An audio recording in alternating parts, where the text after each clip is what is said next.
Silencio de mi padre. El silencio de mi padre era un sí misterioso, decidido siempre en las leyes del azar. Escuchó mucho a los árboles que amaba. Su tacto era firme y delicado.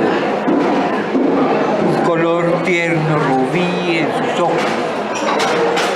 Horas y horas en silencio, imbuido su espíritu en olores de cafetos y naranjas, velando por sus hijos, y una mujer que le regaló el amor entre amapolas, un silencio sí, orquídea de sus labios. Bueno, mi querido poeta, muchas gracias pues por esta llegada aquí, después de aplazarla tantas veces, pero si lo estamos haciendo es por mi aprecio, mi admiración a tu trabajo. Gracias. Porque pura poesía de un poeta puro, ¿no? Preciso en la escritura, sin excesos, y eso sí, con algo que noto, la elaboración, esa orfebrería de la palabra precisa y sobre todo con mucho amor por la palabra. ¿Me equivoco o no? Sí, perfecto, Víctor, gracias. Bueno, decime, hay una presencia en el libro muy importante, relevante también, porque hablas tanto del papá. Hombre, en primer lugar es un homenaje a mi padre. Es una figura fraterna, paternal, un hombre muy silencioso en su vida y quiero eso para mi vida, quiero el silencio. El silencio y el silencio de los misterios sagrados del Eusis. Lo que veas allí, no lo reveles, no lo digas, vívelo. Que no te vaya a caer una tortuga encima y te mate. Inicias el libro con un epígrafe de José Manuel, donde habla sobre el padre, cuando dice que conversa con él cada que lo recuerda. Al padre le dedicas varias menciones y uno ve todo el cariño tuyo hacia él, toda esa presencia donde está presente el afecto por la familia. Es una cosa muy fuerte. Cierto, cierto. José Manuel, este gran poeta, tiene un gran amor por su padre. Lo recuerda mucho allá en el Carmen, el campo, las rocerías, el polvo blanco de los caminos. Bien, yo recuerdo mucho a mi padre entre los cafetos y los naranjos, un hombre de campo, pero también amaba mucho los gallos, él fue gallero y nos enseñó pues, a cuidar sus gallos. Y ese azar preciso. Era un gran jugador y como que gran jugador, pues apostó su vida, su destino.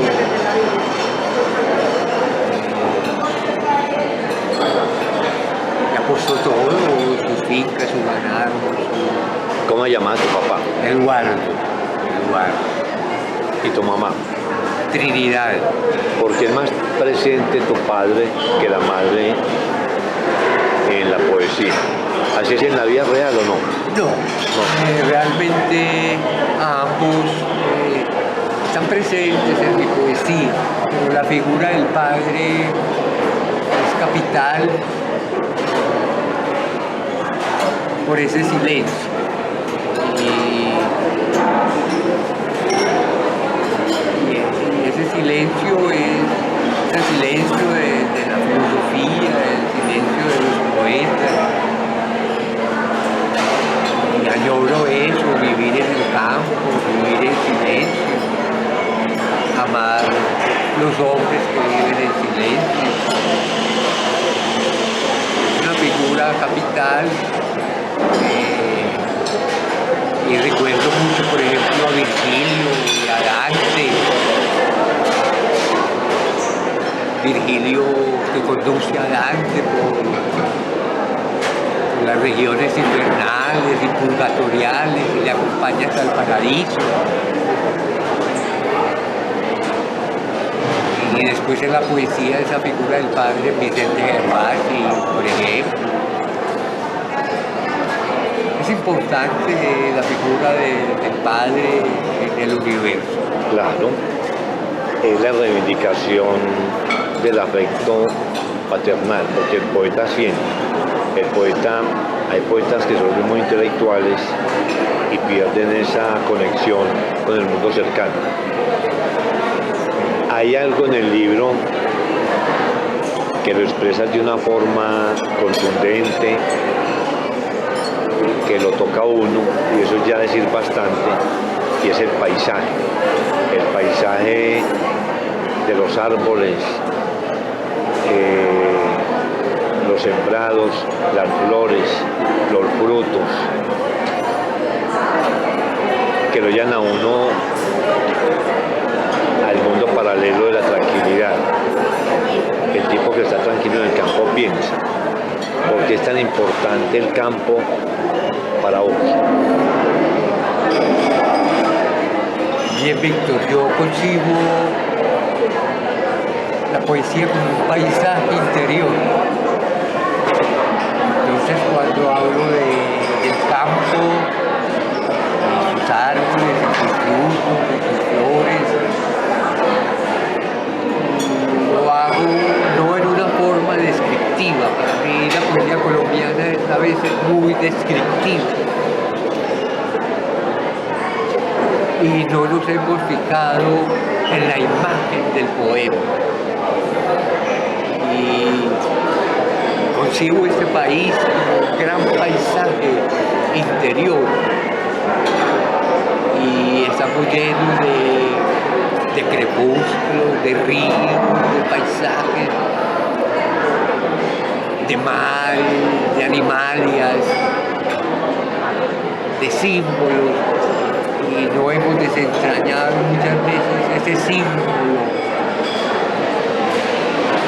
esa belleza de los árboles que aún habitan nuestras ciudades, nuestros campos, llenos de palmeras, llenos de arrayanes, llenos de guayacanes, llenos de flores, y en ese paisaje me acompaña de su infancia. Mi padre se enamora de mi madre por sus flores y por su paisaje. De novio la visitaba en su caballo, en la finca, y era un hombre que apreciaba las maderas, vivió mucho de las maderas, y conocía absolutamente todos los árboles por su olor, por su textura, por su color. Entonces se hace para mi poesía muy significativa esa memoria del paisaje. La primera infancia tuya fue en una finca o fue en un pueblo? Fue en una finca. ¿Y cómo se llamaba la finca? La finca se llamaba La Ciénaga. Yo nací en el campo, pero era ya en San Andrés de Cuerquia, San Andrés de luego Cuerquia. nos trasladamos al poblado a estudiar la primaria y seguíamos yendo en nuestras vacaciones a recoger los frutos del café. Y todos teníamos esa labor de recolectar el fruto y estar dentro de los azahares y estar con los trabajadores en la molienda, el café, en el secado, en la venta. Nos correspondía hacer esos oficio muy digno, muy bello. Eso me lleva a pensar algo. Hay algo que dicen por ahí, que la única patria del escritor es la infancia. Cuando leo el libro, que está impregnado del humus de la tierra, del olor de las flores, de los pájaros, pienso en ese paisaje tuyo, del cual no has tomado un sentido crítico ni los has abandonado, sino que está presente. Está muy presente. Cuando leo a Rainer María Rilke, las cartas a un joven poeta nos dice y nos recuerda que no debemos abandonar esa primera patria que es nuestra infancia y amar esa soledad. La infancia es muy bella porque no hay tiempo, todo es juego, todo es ensoñación. También esa infancia es un poco dolorosa por la soledad de esos campos, pero me alimento de las aguas, de las acequias, de las lluvias, de los soles, de las auroras, de los atardeceres. Siempre están presentes el paisaje y la infancia. Ahorita decías algo más o menos en este sentido, que la vida está llena de crepúsculos, de amaneceres, de auroras y de noches, y pensaba que en la ciudad esa mirada de los crepúsculos, de las auroras y el paisaje se pierde por estar encerrado entre el cemento, ¿cierto? Sí. Entonces podríamos decir que la poesía, en cierto sentido, cuando añoras la tranquilidad del paisaje, es una especie de ensoñación también, ¿cierto? Pero de presencia muy fuerte. Sí, cierto. Nuestras ciudades son muy rápidas, aunque la ciudad tiene su poesía en sus calles, en sus colores, en sus vestuarios, en las gentes, en sus mujeres, de los oficios. Me correspondió ver este Medellín como poblado. Todavía veo por ahí gente descalza, vendiendo limones. Veo todavía herreros con sus fraguas. Bueno, eso está pues mucho en el espíritu de nuestras ciudades, que son muy montañeras. Nuestra ciudad es muy montañera. Pues estamos entre montañas y decimos que nacimos entre montañas, que las montañas nos hacen libres. Pero a diferencia de la ciudad y la urbe, donde hemos crecido, en el campo hay ese silencio y esa lentitud tan importante para la poesía. Vayamos un momentico al libro, que acordemos que vamos a mezclar poemas poemas, la escritura y el trasiego tuyo con la palabra y todo lo que podamos contar. Aquí tenemos el texto. ¿Por qué razón? Aunque ya más o menos lo visualizaste ahorita, el título es El silencio del padre o de mi padre. Habiendo tantos poemas, ¿era un homenaje a tu papá, cierto? Sí, es un homenaje a esa figura paterna, claro. Tu padre todavía está vivo, ¿no? No, mi padre murió hace unos 25 años. Si hubiera mucho alegrado leer esto, ¿no? Sí, le hubiera gustado verlo. El homenaje que le hice lo llevé a mi casa paterna y se lo leí a mis hermanos, a cada uno le regalé un ejemplar y cada uno leyó un texto que le llamara la atención. El libro yo lo veo como una pequeña obra de arte. ¿Por qué colocaste este dibujo de Kubin aquí? Bien. ¿Lo escogiste vos o fue el diseñador, la diseñadora? No, yo lo escogí porque Kubin es fantasmagórico.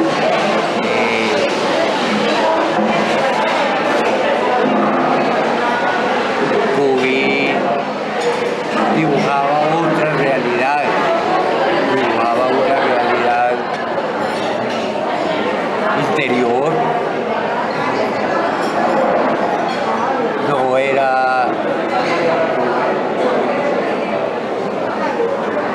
descriptivo, hago mucho los símbolos y las imágenes. Y bueno, él es una hipérbole de la imagen, una exageración de la imagen. Y bueno, esta carátula es un hombre silencioso leyendo y hay un cuervo que se posa en su rodilla. Ya nos dice nunca más, ya nos dice un amor por Poe, por la poesía. Sí. Me gusta ese detalle del dibujo de Kubin, que es autor de un solo libro, ¿cierto? Sí. Y un gran escritor, un gran dibujante. Sí. Te cuento esto, que hay un crítico muy importante, este italiano, que tiene una editorial, el que escribió el libro sobre Baudelaire, La Baudelaire, no me acuerdo el nombre de él, que decía una cosa muy linda: tengo una editorial donde va a publicar libros olvidados de escritores que escribieron un solo libro, y entre ese volvió a sacar el libro de Kubin. Es un dato extraño y valioso. Extraño. Sí. ¿Por qué le dedicaste el libro a María y a Susana? Bien. María es mi compañera y bueno, es el amor.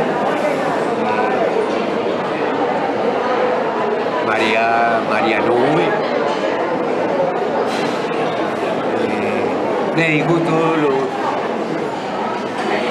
todos los apelativos a María Altagracia, María la Negra, Blanca. Bueno, es el amor, Víctor. Y a Susana es mi hija. Tiene una gracia y una sensibilidad por la imagen. Hace cine y siempre le dedico los libros a ella. Porque para que la sorprendas, léele el poema María y el poema Susana, el que le dedicas. El de María es muy lindo, es de 4 o 5 líneas. Perfecto, ¿sí o no? Sí, sí. ¿Oíste? ¿No es un haiku de pronto? Sí, puede ser un haiku, vamos a cultivar el haiku.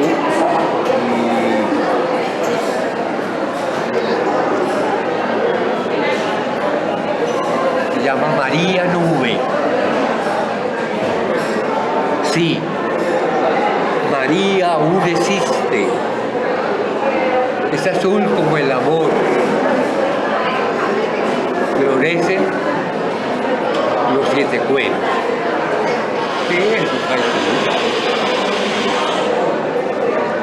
Hay poemas leyendo el libro que yo dije, tan fregado este poeta, no hay ningún problema porque la poesía es universal. Hay poemas cortos que son haiku ahí, pero muy lindos, muy precisos y preciosos. Gracias. Leer el poema Susana. El poema de Susana se llama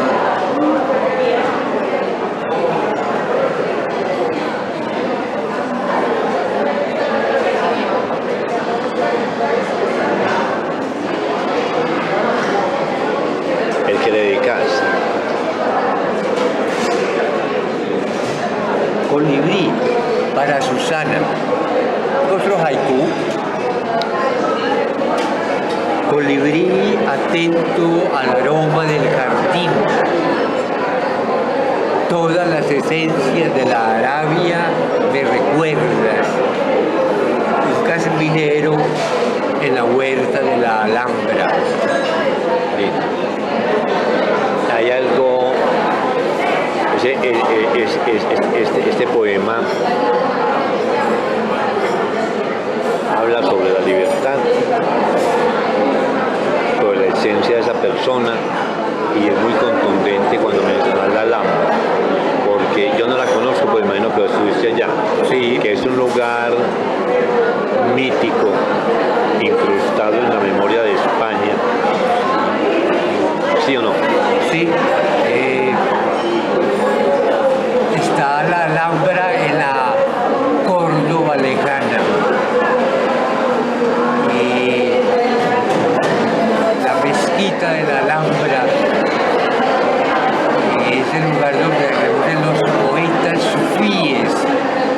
Aún se reúnen allí los poetas sufíes y danzan. Bueno, después con la conquista de España sobre los moros, pues se llora la Alhambra, pero aún nos quedan sus aljibes, sus aguas, su arquitectura preciosa, una arquitectura mozárabe que España pues reconoce,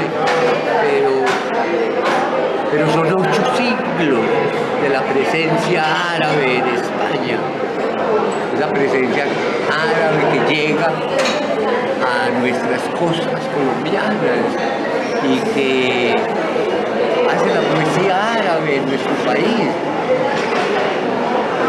Nos corresponde hacer la investigación de la influencia de la poesía árabe en la costa colombiana. No solamente Raúl Regati,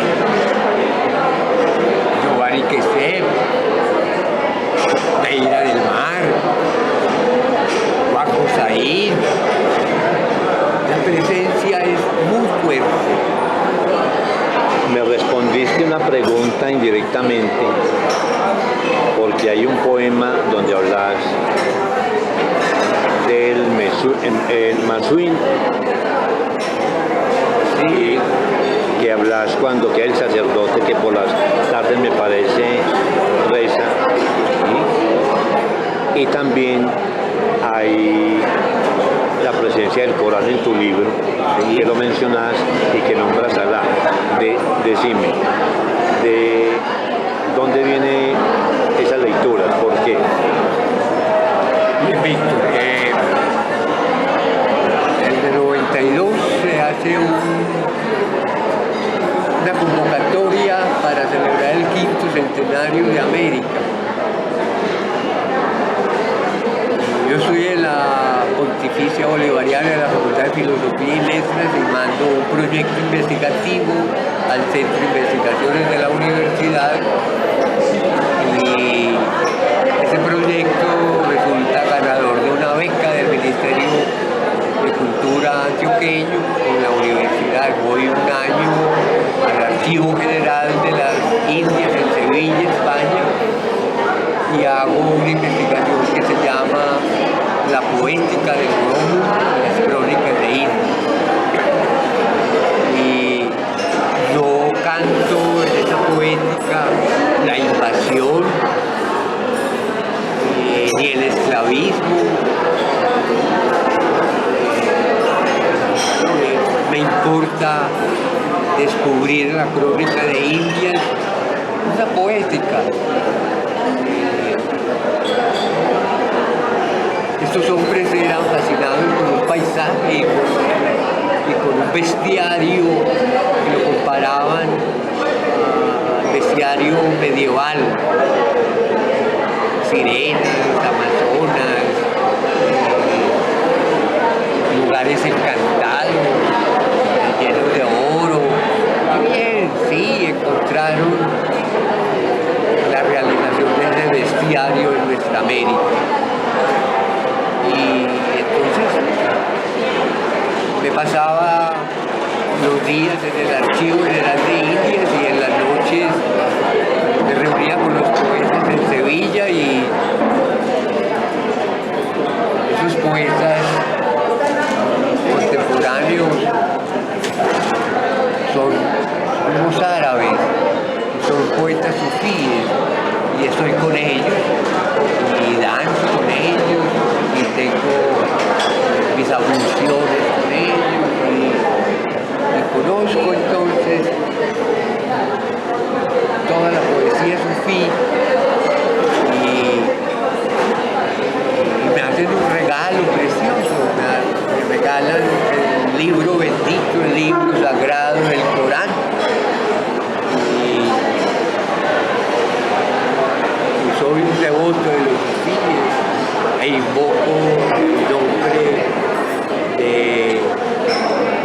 del Dios invisible.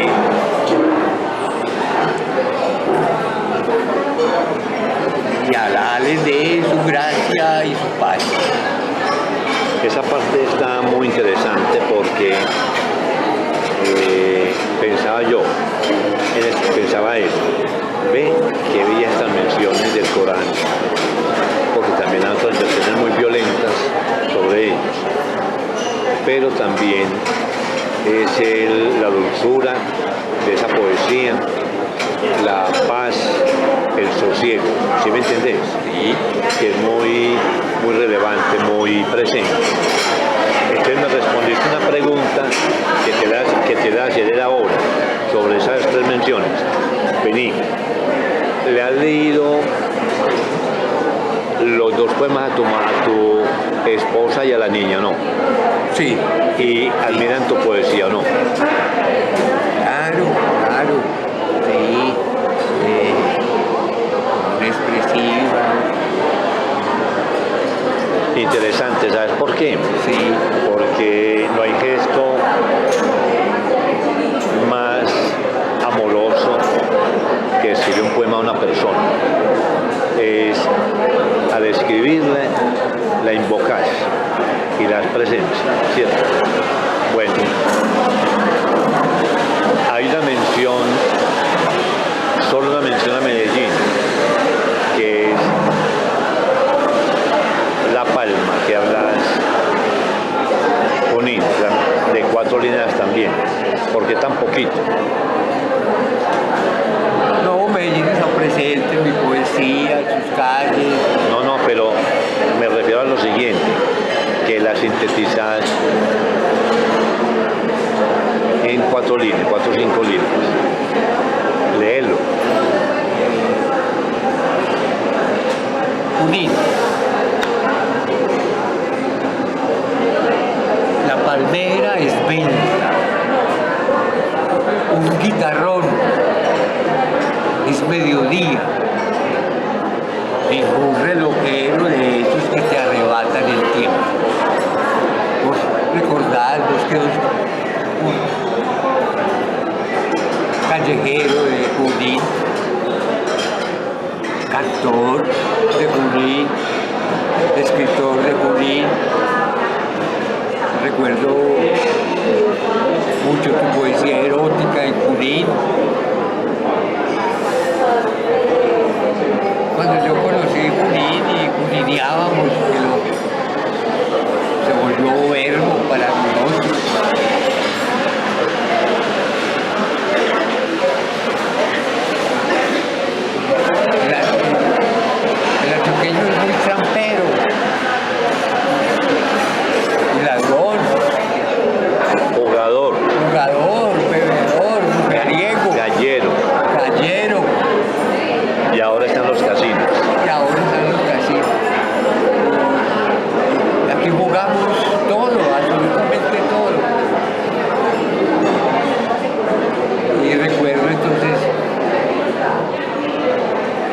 carreras para que no te arrebataran tu reloj, el Junín.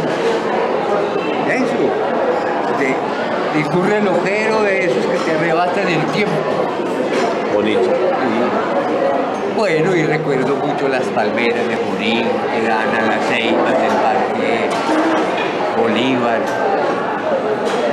Y recuerdo mucho la fuente del Parque Bolívar. Y las retretas.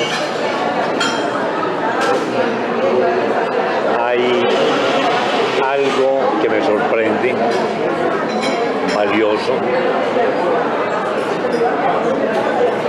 y es que el libro tiene otra lectura fuera del paisaje que es primordial, la presencia del Papa que ya hablamos, de la parte árabe que la mencionas, y es el amor hacia los escritores que mencionas. Quiero que hablemos de eso por lo siguiente. Hablamos ahorita, te decía que cuando uno menciona un nombre propio, está estableciendo un contacto, también un acto de fervor hacia esa persona. En varios poemas, y también dedicas uno a Julio Flores, que es un extraordinario poeta popular, pero por decir popular, no es que decir que sea populachero, sino que es alguien muy de nosotros. ¿Sí me entendés? Sí. Porque evocas a Julio Flores cuando ahora todos los muchachos están leyendo Mala Pessoa o leen hay unos amigos que invocan a William Carlos Williams y lo han leído mal. Y hay algo tan valioso que es que mires un escritor de nosotros que ha estado presente muchas veces en forma directa o en forma indirecta con la música. Háblame de Julio Flores, porque lo recordás. Hombre, yo recuerdo a Julio Flores de los juegos florales que se hacen en las escuelas.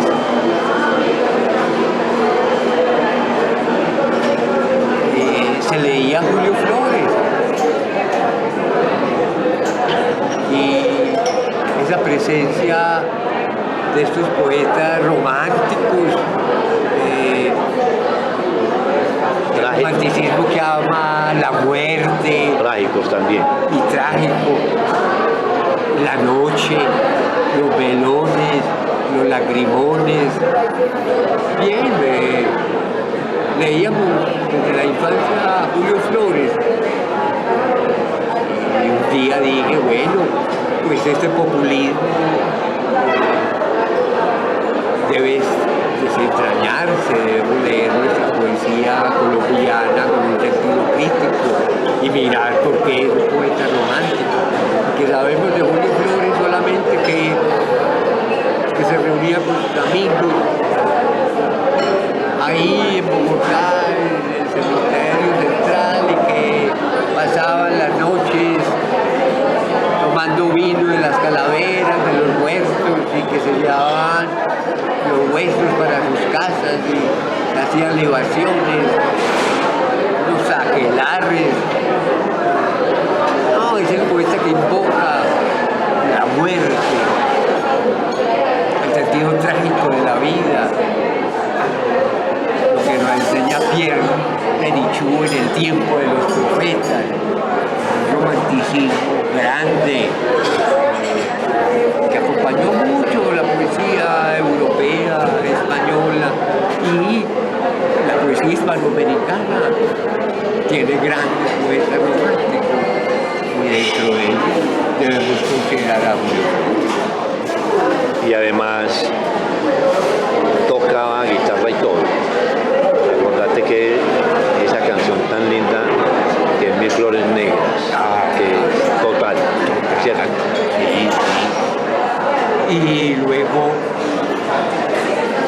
cuando va a Usiacurí, en el Atlántico, se retira a su casa de campo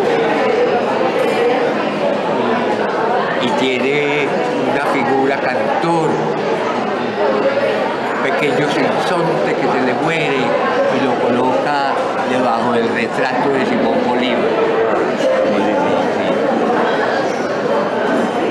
También está la presencia, y le escribes un poema muy hermoso a Silva, ese gran poeta también de nosotros, todavía actual, perenne, ¿sí o no? ¿Lo leíste también en bachillerato o a dónde? Sí, a Silva también lo leíamos en el bachillerato, sus nocturnos, lo aprendíamos, de sobremesa. Esa es una gran novela modernista, una novela lírica, una de las primeras novelas líricas del continente. Silva introduce el modernismo en nuestra poesía, así como Martí en Cuba lo hace Silva. A Silva le debemos el modernismo. ¿Sabes qué me haces pensar? Cuando hablas de Martí, que mientras los cubanos, ya sean de izquierda o derecha, lo tienen presente y se apropian de él y lo sacan a la superficie siempre. Entre nosotros no pasa eso. El escritor en el país, cualquier escritor, es siempre olvidado, ¿sí me entiendes? Porque también mencionas a Vidales. Cuando destacas de él la poesía, un solo libro, el de Suenan Timbre, ¿por qué lo mencionaste tanto? Pero hay una cosa, pero en ningún momento en tu poesía está Luis Vidales. De pronto en el poema El reloj. Sí, ¿Cierto? Sí. Y Luis Tejada. Mira, Víctor, yo creo que nos falta un pequeño análisis crítico de la poesía colombiana. La poesía colombiana no se estudia en las universidades. No es que tengamos que estudiar la poesía en las universidades, pero si no la estudiamos en nuestras universidades, ¿dónde? ¿O con quién nos reunimos? No es con nuestros compañeros de generación. Todos hemos pasado pues, por unos colegios, universidades, donde se cultivaba la poesía colombiana. Ahora la hemos dejado el garete.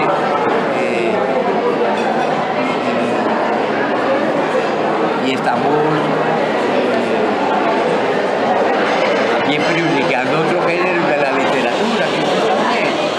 Y hablamos de novelistas y la novela colombiana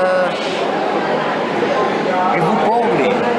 La novela colombiana no he aprendido nada a Samuel Beckett, por ejemplo.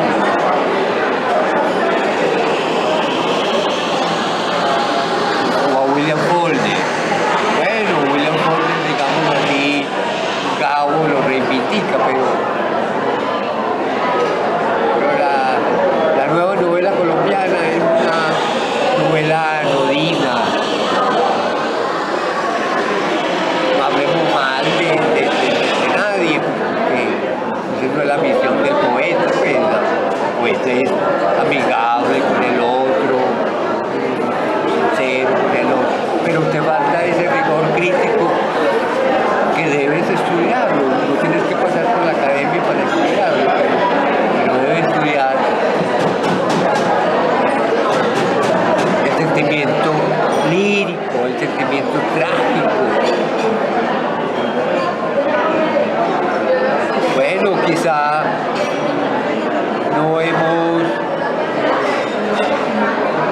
pasado por la literatura griega, que nos enseña pues que hay una lírica, que hay una dramática, que hay una épica, ¿cierto?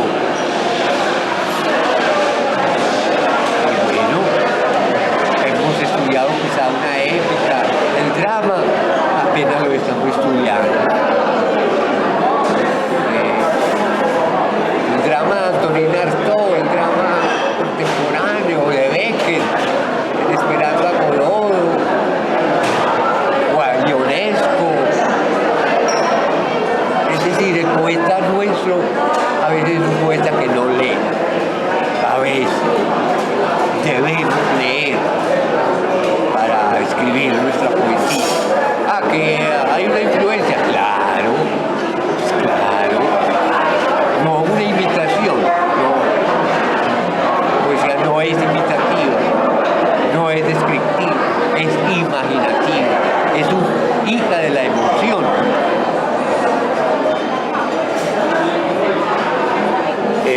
Lo que decís es contundente en un medio que ha sido tan literario hace tanto tiempo, porque en Colombia hay ensayistas, novelistas, poetas, los periodistas muy buenos.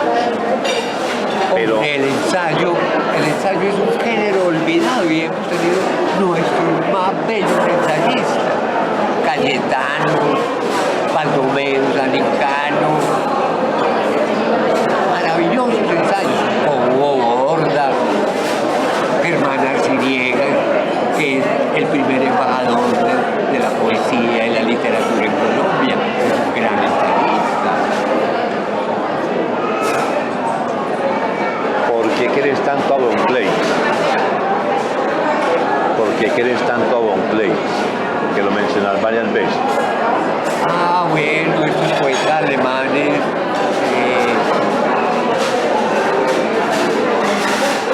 Hombre, yo leí a Hölderlin, los poemas de la locura.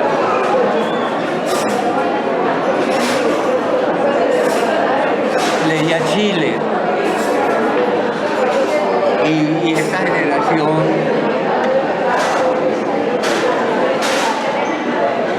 nos enseñan el estudio, nos enseñan la música, nos enseñan la filosofía. Y el poema se hace síntesis de una filosofía. ¿Cierto? Pues, contemporáneamente no puedes pensar en la filosofía alemana, Heidegger, sin haber leído a Rilke. La filosofía heideggeriana es toda la poética de Rilke. Esa conexión está posible En Hannah Arendt. Sí. En Hannah Arendt, esa discípula que también la mencionas. Sí, Acordate que Hannah Arendt era la novia oculta de Heidegger. claro. La negó toda la vida y ella fue la que lo hizo conocer universalmente, porque empezó a enviar libros y a escribir sobre él. Claro, los poemas de Hannah Arendt son maravillosos. Le dedico entonces Léelo, ya lo- a Hannah Arendt, que lo sí. quiero leer.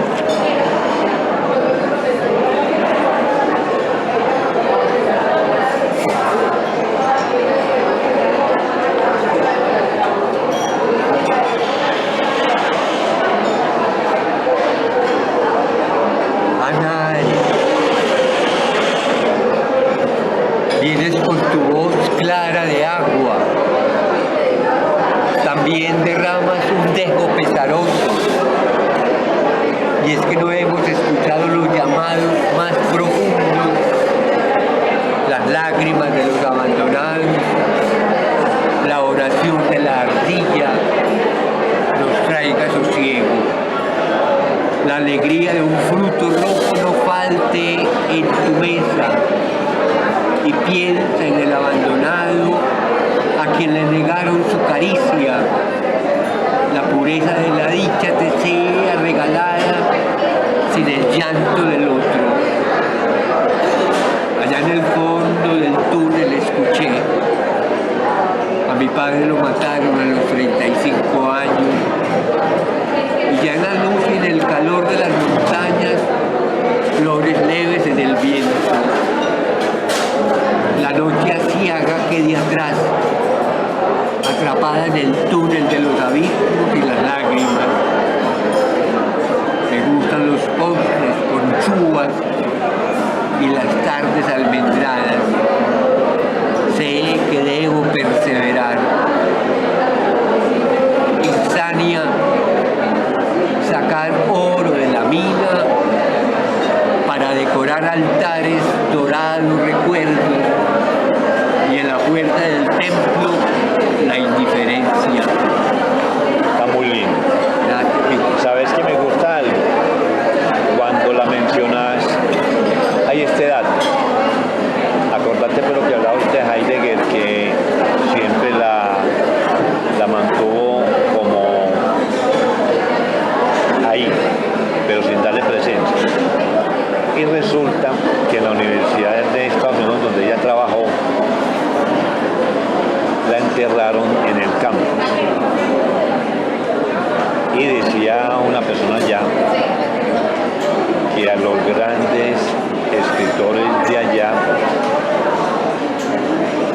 los extiernan en un cementerio en la universidad, que para que los estudiantes, cuando salgan a caminar en el campus, vean que ella fue visceral, presente, y la universidad la recuerda de esa manera. Muy lindo, ¿no? Así es, sí. Bueno, hay un texto, porque yo creo que se puede leer como un palincesto a nivel de escritores, tu libro también, que me alegra que al mencionar escritores tenga esos diálogos, ¿cierto? Sobre Jaime Jaramillo. Contame qué aprecias de él, también porque escribes sobre él. Jaime Jaramillo es un gran poeta antioqueño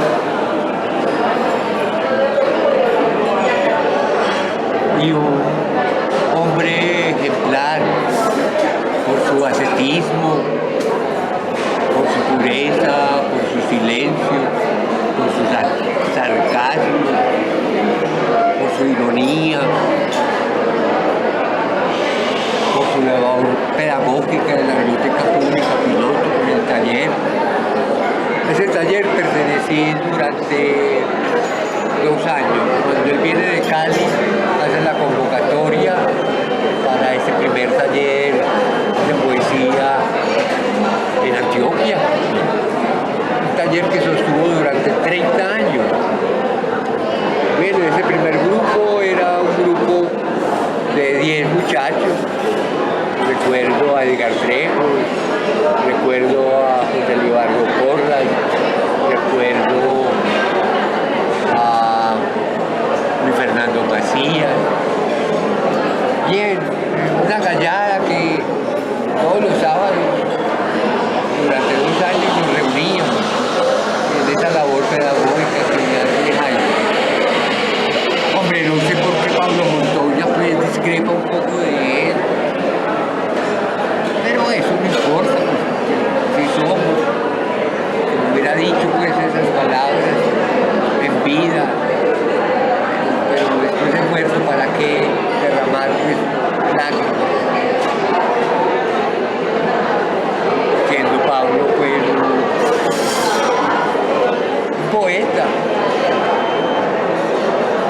más que novelista, pues, porque novelas sobre Roma, sobre París, su vivencia, por supuesto. Pero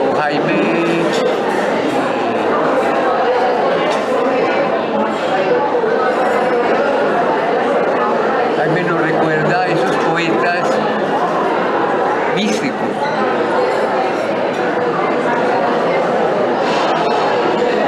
A esos poetas místicos, pues, de oraciones y de un poeta erótico, mónico. Hace mucha falta la presencia de un poeta tan crítico como Jaime. Bien, entonces le hago un homenaje a él, a su poesía, a su ser.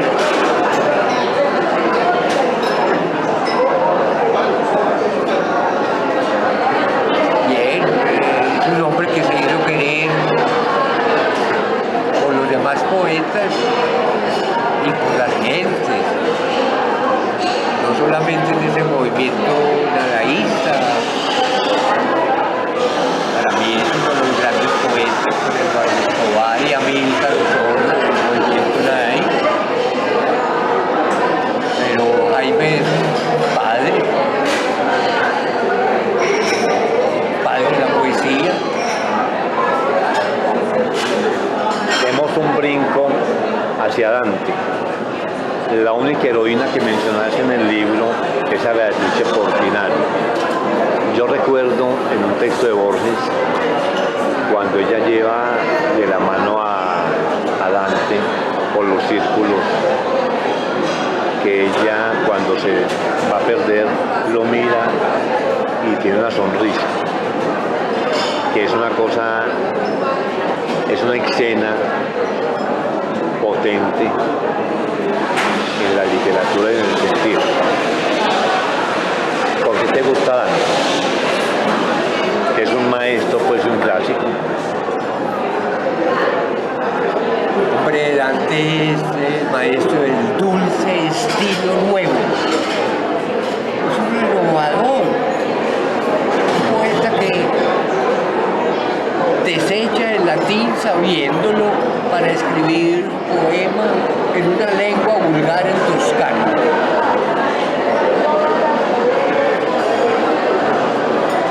Borges en 7 noches le hace un homenaje maravilloso. Y lo leía yendo a la biblioteca en una traducción y aprende el italiano, aprende el toscano. Quien sabe 2 octavos de la lengua italiana sabe esa lengua del dulce estilo nuevo, la vida nueva de Dante. Creo que es un ensayo maravilloso sobre el amor. Dante es un poeta del amor. Ese amor caballeresco. Estamos en el 1300 cuando escribe la comedia. Dante es un lector de Virgilio.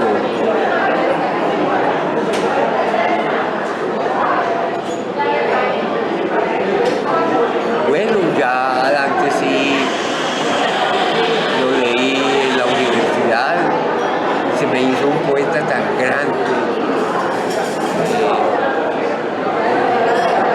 con unas imágenes hiperbólicas, fantasmagóricas,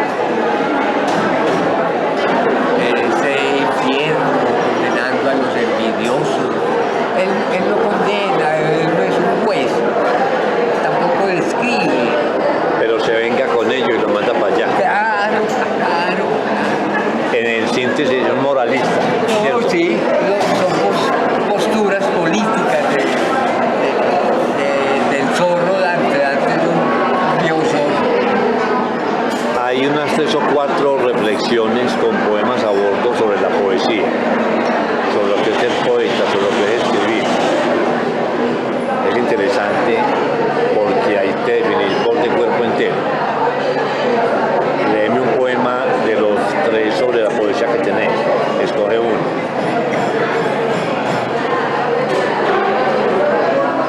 Eso dignifica la poesía. Y tu reflexión sobre tantos temas. ¿Sabes para acá ya? ¿Sabes para acá ya? Más tarde, tiempo se nos fue. Porque Desde el empezar a las 6. ¿O a las bueno, 6? aquí por acá de Caica. Hágale, pues. Justo ver, No me ha mandado nada. No vas a mandar nada. estoy haciendo el artículo sobre la biografía. Estoy dando el artículo, estoy terminando. Hágale, pues. Hoy en 10 días lo acabo, vale. Sí, llamar del otro también. Ah, buenísimo. Pues, Yo me lo copio. hasta luego, pues. Yo mando, espera. Escritura. Lo más noble e ideal de la escritura, jugar a inventar un mundo con palabras, como otros hacen la física o la geometría, la pintura, el cinematógrafo, poder seguir las reglas, romperlas, como en el jazz, la improvisación absoluta. Me gusta esa reflexión por lo siguiente. Hay cine, hay música, hay pintura, escultura, pero lo que recobra el ser humano es la palabra, por encima de todo. ¿Cierto? Mencionaste el jazz. ¿Te acordás de las reuniones de jazz donde van los músicos solamente con un estribillo de pronto y se juntan a toda una sección, lo que llaman sección jazz? Sí. Bueno,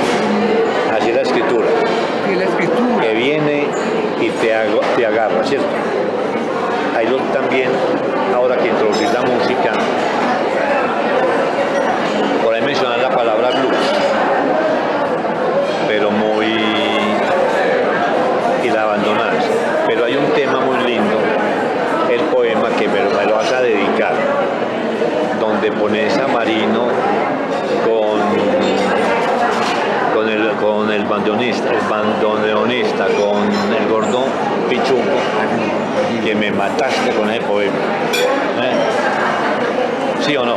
¿Cuál es ese poema, Víctor? Ay, no se acuerda de su obra. Sí, sí. Que estoy aterrado con eso. No, muchas veces Acordate que empieza con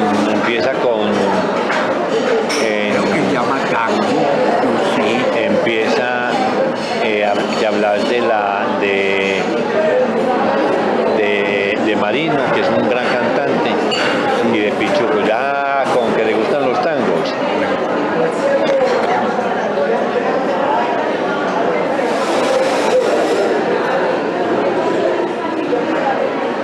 No puedo creer que los haya olvidado. ¿Ya lo encontraste? Aún no lo encuentro, Víctor, pero volver a hacer la pregunta, ¿cierto? Perdón. Ahí habíamos hablado de música, mencionando la sección de jazz, o jazz section, como dicen, la palabra blues que está incrustada en un poema. Y aquí en este poema, Rana, que mencionas a Marino y a Pichuco. Contame por qué los mencionas en ese poema que debe llamarse tango. Bien, lo leo para hacer la glosa. Proa la rana, canta en la noche Alberto Marino con Pichuco, bandoneón en un rincón del alma. Sabe la gata que la luna es cambiante, sus pupilas amarillas son crecientes en la noche con luciérnagas. Vivos son tus ojos, soles de madrugada, que son los vientos y que son las aguas. La marea vuelve a retirarse y el libro que vendrá tendrá sus logos y sus alzas.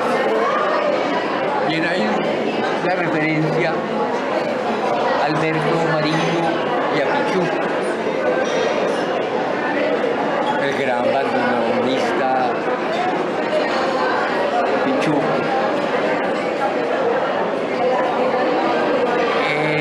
El tango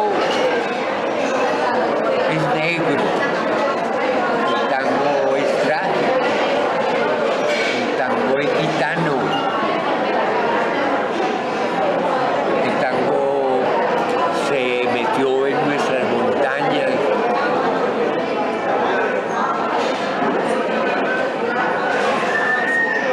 Antes de Gardel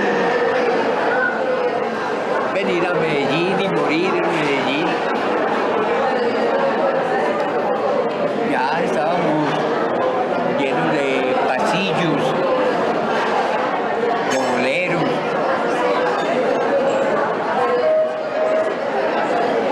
Yo creo que el alma del antioqueño es un alma trágica. Somos hombres que hemos nacido en soledades y bueno, para calmar esas soledades, pues nacieron tantos bares y tantas cantinas en nuestra ciudad. Y en nuestros poblados, ya en las vitrolas sonaban puros tangos. Nuestra formación musical popular fue el tango, el bolero, los pasillos. Aquí le faltaba un homenaje y un diálogo con Tartarín Moreira. De Tartarín en la cultura oficial, que la que lo ha olvidado y cuando lo recupera lo desarticula, porque solamente le interesa la anécdota de él, lo banal. Pero Tartarín es un poeta de tiempo completo, un gran cronista,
siempre nos acompaña y nos pega un aguijonazo que es Becker, ¿cierto? ¿Qué te gusta de Becker? Hombre, las rimas de Becker me gustan mucho. Imagínate que también en los juegos florales de la infancia leíamos a Gustavo Adolfo Becker. Y me llamó mucho la atención cuando estuve haciendo esta investigación de la poética del Nuevo Mundo en las crónicas de Indias en Sevilla. Y yendo para el Archivo General de Indias, pasaba todos los días por su casita allá en Sevilla. Vení, no me vas a decir que no tenés una foto. Debo tener una foto. Ah, bueno. Debo tener una foto. Espero que me la regales. Claro que sí, claro que sí. ¿Qué sentías cuando pasabas por la casa de Becker? Hombre, mucha soledad del poeta. Yo Sí. no sé por qué sentía como esa soledad. Y entonces dice así el poema. Siempre que pasé por la casa de Becker en Sevilla, me acompañaba la tristeza, suspiros que iban al aire, lágrimas que iban a dar a la mar. Dime, mujer, cuando el amor te olvida, ¿sabes tú a dónde vas? Y me acordaba de Julio Flores en Usiacurí y del Tintonte que murió de soledad y que el poeta en su sala colocó bajo el retrato de Simón Bolívar. Sí, como esas dos tristezas. Me acordaba de Julio Flores, que leíamos en la infancia, y de Becker, y esa soledad, y esos suspiros que iban a dar a la mar. Sí, un gran poeta romántico, ambos, ¿sabes? Y están presentes. Están presentes. Están presentes. Y autores de grandes poemas. Sí, señor. ¿Cierto? Sí. ¿Por qué Josefa del Castillo? Hombre, a mí me gusta mucho la poesía mística. Y bueno, hay una mística española muy importante. Bueno, la mística española es muy importante. San Juan de la Cruz. Claro. También Santa Teresa. Santa Teresa. Bueno, la Madre Josefa del Castillo. Hombre, leamos el poema Claro. y hablamos de ella. Ahí lo veo bien.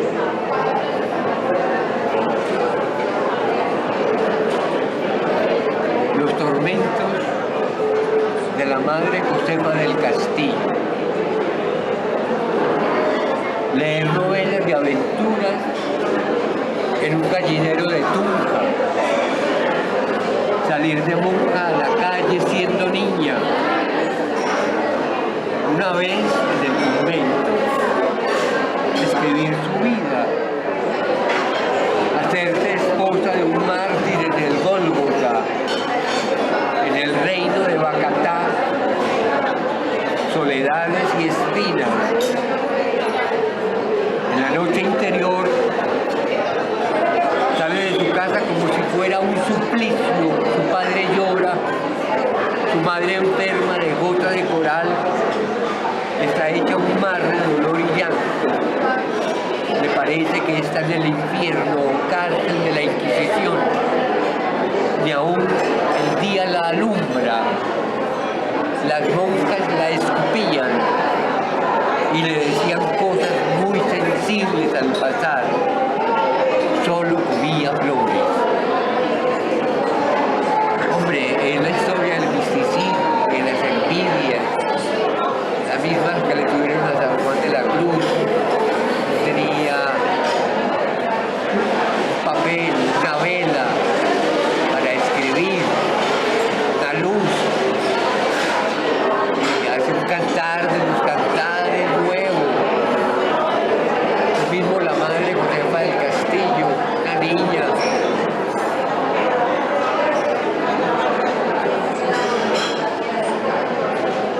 Las envidias de las monjas en esos internados, en esos fríos de Tunja,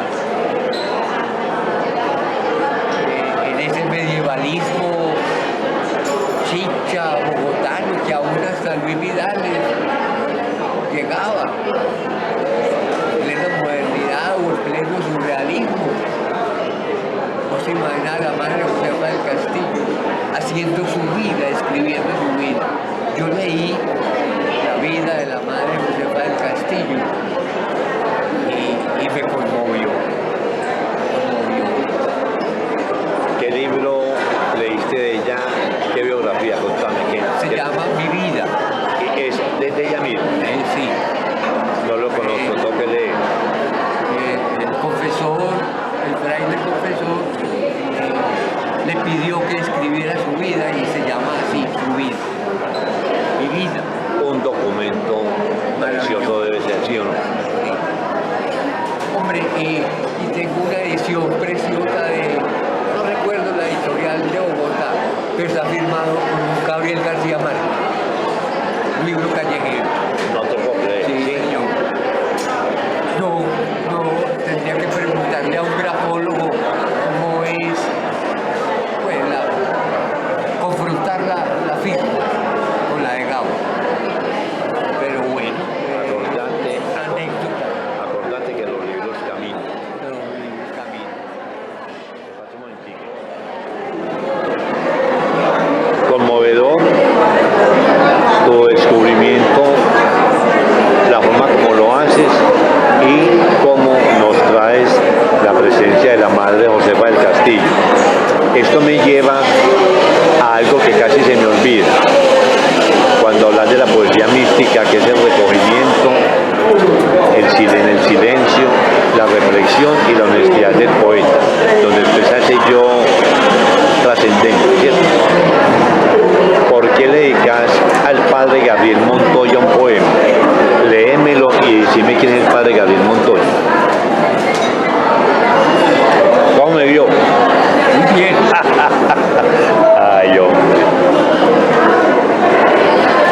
Se llama Utis de Anocosca. Gabriel Montoya Giraldo Eurista. Como un blues azul en la tarde, recibo por el jardín de la poesía su susurro de abeja, escucho. Ay, comienza bronza luz en mis panales, lo oro. Tomo de usted prestado su heterónimo Utis. Me enseñó que en griego significa nadie y se refiere al episodio de Odiseo y Polifemo. ¿Quién me ha cegado? Nadie. Utis de Puerquia. Mis hermanos muertos están en un cielo azul jugando con un gato.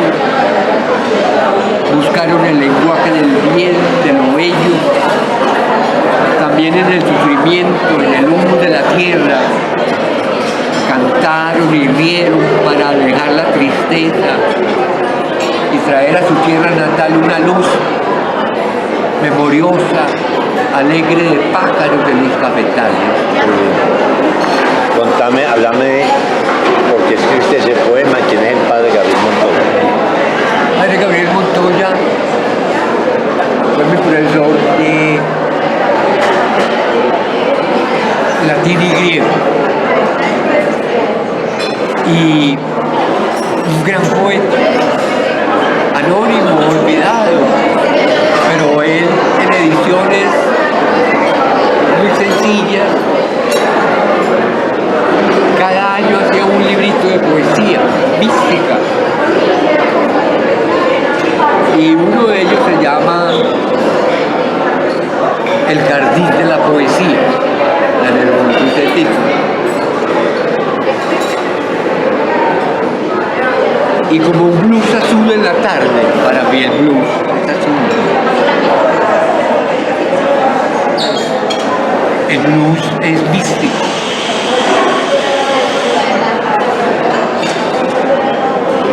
Me imagino Boston, en Estados Unidos, en los bares, pues con sus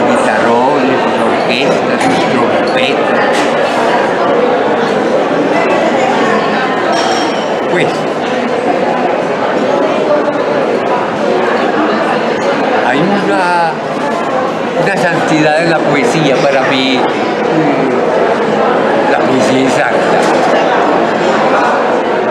Pues cuando digo santa no quiere decir que esté exenta de erotismo. Cuando tú lees a George Bataille, tienes que unir, o a Pierre Klossowski, tienes que unir mística y erotismo. Que ya lo ha dicho, ya lo había hecho Santa Teresa. Ya lo había hecho Santa Teresa. Claro. Entonces,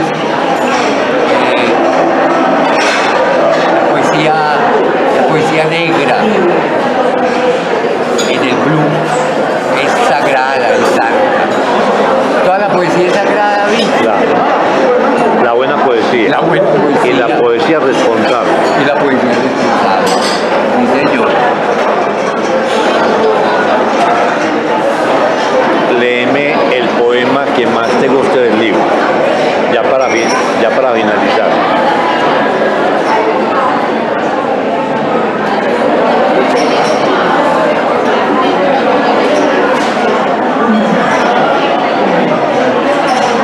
Bueno, realmente ya leí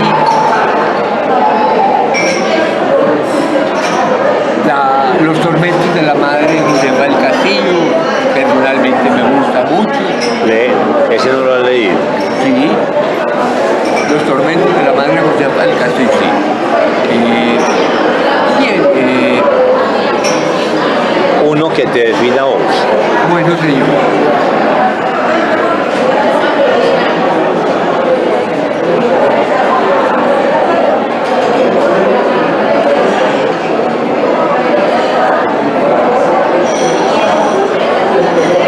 No pensemos más en las cosas. No pensemos más en las cosas que hacen llorar. Dos solitarios del bosque se encuentran. Ahora son uno solo y cantan y ríen y saltan. No piensan más en las cosas que hacen llorar, en los amores idos, en los días con lluvia y sin sol, en los árboles solitarios, en los caminos, en los tesoros rutilantes escapados, en los lamentos y palabras lastimeras, en los muertos de la guerra, de las 1001 noches del país ilusorio que nos tocó vivir, en la inocente sangre derramada, en las lágrimas de los huérfanos y las viudas, los niños abandonados a su suerte en la fuerza del norte, al fin de un claro entre las nubes y los árboles en la avenida, y el tren y sus luces que le recogiera de su abandono.